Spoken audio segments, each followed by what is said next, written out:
There's a lot of haze in this room right now. I got a haze machine. I thought it would make this look all cool and cinematic. I'm not smoking pot. The famous directing duo known as the Safdie brothers announced their split on January 6, 2024. At the time, they claimed it was a natural progression of their careers, that they'd always planned to split up eventually and do their own thing. Very recently, that narrative has been challenged by stuff that seems pretty bad.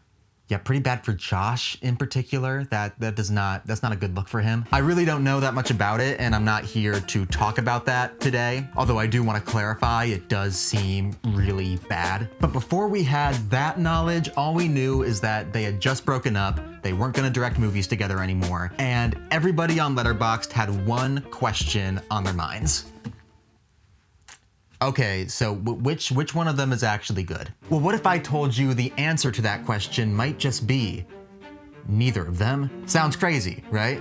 But hear me out. It's 2026 and the Safdie brothers both had some pretty high profile releases last year. Benny made The Smashing Machine, a sports movie about a toxic big guy who struggles to realize his ambitions. And Josh made Marty Supreme, a sports movie about a toxic little guy who struggles to realize his ambitions. Which brother came out on top? Depends on how you look at it. But the answer is Josh. Josh made the better movie, and he got all the Oscar nominations, and yeah, he came out on top. Marty Supreme is one of the best movies of 2025. I have friends who don't even like it, and even they can't deny how technically good it is. Like, they say it's not their kind of movie, you know, but they also say like it is good. Like it's a good movie. And that's because it is really good. It has a great script, it's got great directing, great cinematography, and a genuinely fantastic performance from Timmy T. So anyway, yeah, point is, Marty Supreme, really good. 9 out of 10, maybe a 10 out of 10. I like it a lot. In contrast, The Smashing Machine is a movie that came out last year.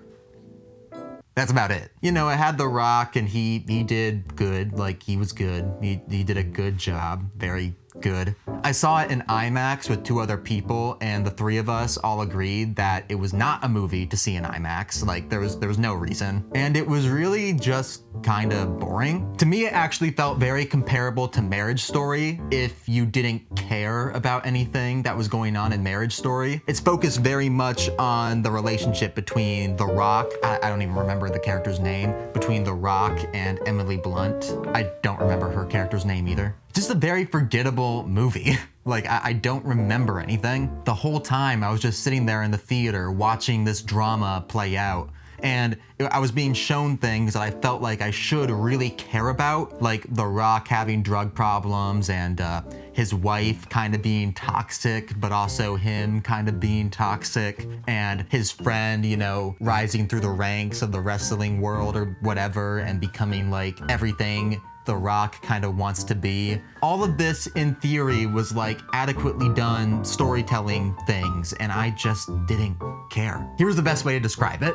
The Smashing Machine just didn't have the sauce. But Marty Supreme had the sauce. With all that considered, it seems like the answer to the initial question is pretty clear. Josh Safdie is the good one. He has the sauce. He was primarily responsible for the Safdie brothers movies that were the good ones. But let's go below the surface, you know? Let's dive deeper. And by dive deeper, I mean, let's just scan through Wikipedia and start making up conspiracies. Josh and Benny Safdie burst onto the filmmaking scene all the way back in 2008. They made a film called The Simple Pleasure of Being Robbed. It got into some festivals, earned some awards, and absolutely no one liked it. No one normal, you know? Like, there wasn't a single person who like knew about this movie until after the Safdie brothers got successful. And when I say successful, I mean specifically Good Time and then Netflix successful. Here's a review of Simple Pleasure from Slant Magazine. A preeminent example of what happens when filmmaking tools become accessible to people with nothing to say. And I want to defend the Safdie brothers real quick by saying, no, that's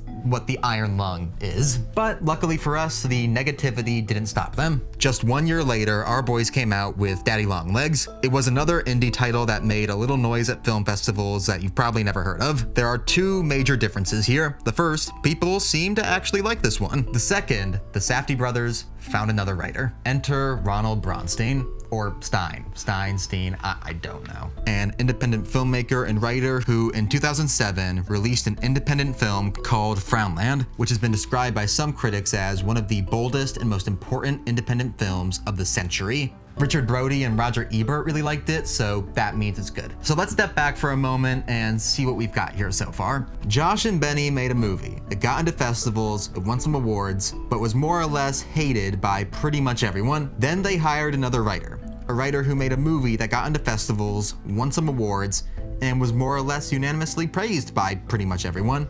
They brought that guy on, and their next movie just so happened to fare pretty well with pretty much everyone.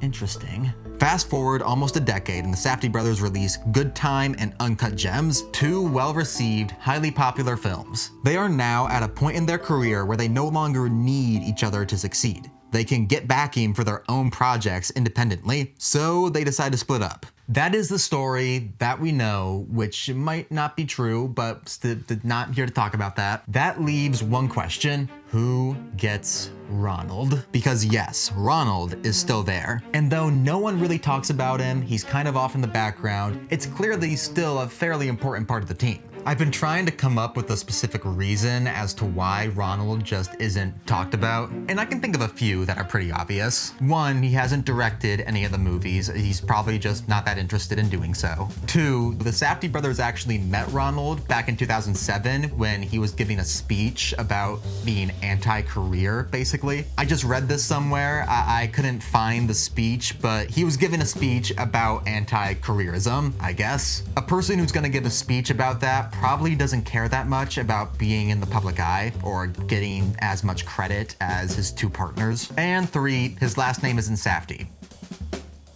That's probably the biggest one, honestly. Anyway, things get muddy here because whether or not the Safdie brothers split up because that was just what they wanted to do or because of some bad stuff, there's no way for anybody to just know why Robert went with Josh instead of Benny. My assessment, based on a few articles I've skimmed and some interviews I've watched, is that Josh and Benny just had a more similar sensibility when it came to their creative vision and their writing style. That's what I think it boiled down to. But again, I don't know. Regardless, we do know that Robert did stick with Josh through this writer-director divorce. And from seeing both The Smashing Machine and Marty Supreme in theaters, I can attest that Marty Supreme feels significantly more consistent with what we know as the Safdie brothers style. When people discuss the Safdie brothers style, they tend to focus on the long lenses, the tight close-ups, the filmic quality, and just the strong feeling of anxiety and the general unpleasantness of the experience. They don't talk about the writing that much, but based on the two movies, I think that's it. Good Time, Uncut Gems, and Marty Supreme all feel like the same movie with different packaging. All three movies follow a morally gray main character with a clear goal, whose ambition and lack of consideration for others cause him to mistreat the people in his life, even the people that he really loves. The main action of all three movies take place primarily in a condensed time frame, and all three have just a bunch of random things sort of thrown at the main character, thrusting them deeper and deeper into this destructive mess that they themselves are creating. Basically, these three movies are so similar in their style and stories, characters, and themes that they could pretty much be part of their own sort of trilogy. Whereas in contrast, The Smashing Machine, written by Benny and not Robert, just doesn't have most of these consistent qualities in it. I will say the main characters are somewhat similar, and obviously I pointed out in the beginning of the video that both movies are sports films, but that's where the comparisons end. The Smashing Machine is a lot slower. It takes place over a much longer frame of time. It's just sort of a straight biopic, honestly, and is much more boring because of that. And all in all, it just lacks the high intensity and frenetic energy that the other Safdie brother films have. So what does this all mean? Basically, what I think it means is Ronald Bronstein is the Safdie brothers sauce. He's the essential ingredient that adds the spice, the flavor. The writing and editing of a movie is really important. That seems to be consistently where Robert functions, and he fulfilled that function in Josh's movie, not Benny's, and Josh's movie came out way better. But I don't know, maybe I just want to believe that the credit for these three movies being really good doesn't belong to someone who might have been pretty bad. That could honestly be the case. But hey, I thought that was pretty interesting, and that's the end of the video. Goodbye.